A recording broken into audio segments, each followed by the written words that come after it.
let's make a marble countertop. You can keep the default cube this time, press GZ1 to move it up one, and then scale it on the Z-axis by pressing SZ, and just make a marble slab. And just change it until figure it out. You'll like it eventually. Okay, so let's just scale up on the X-axis a bit more.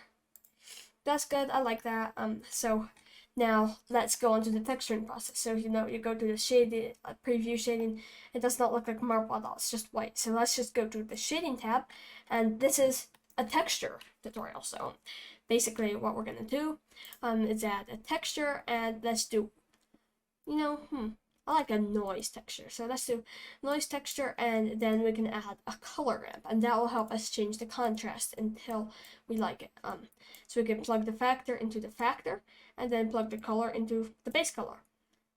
And just wait a moment, and look, now you have some marbles. So you can adjust the contrast, but still not very marble-like texture.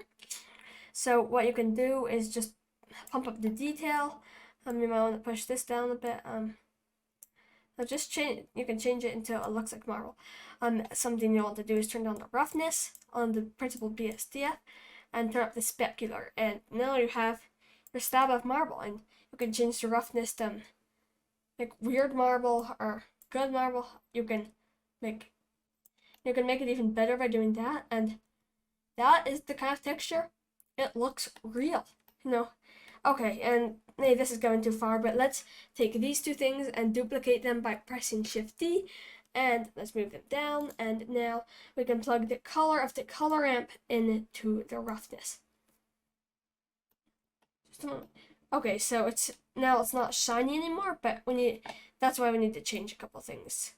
So now let's just turn down the distortion to 0, and then just it's a fun process, and just try to make it so that you have some noise in the texture. Look at that. It's not completely clean. It's not completely clean texture anymore. And that just adds a little bit more realism. So that was it. Now we have our marble slab. Put some coffee on it. Do all that. It's really fun. So thanks for watching. I hope you enjoyed it, and see you next time.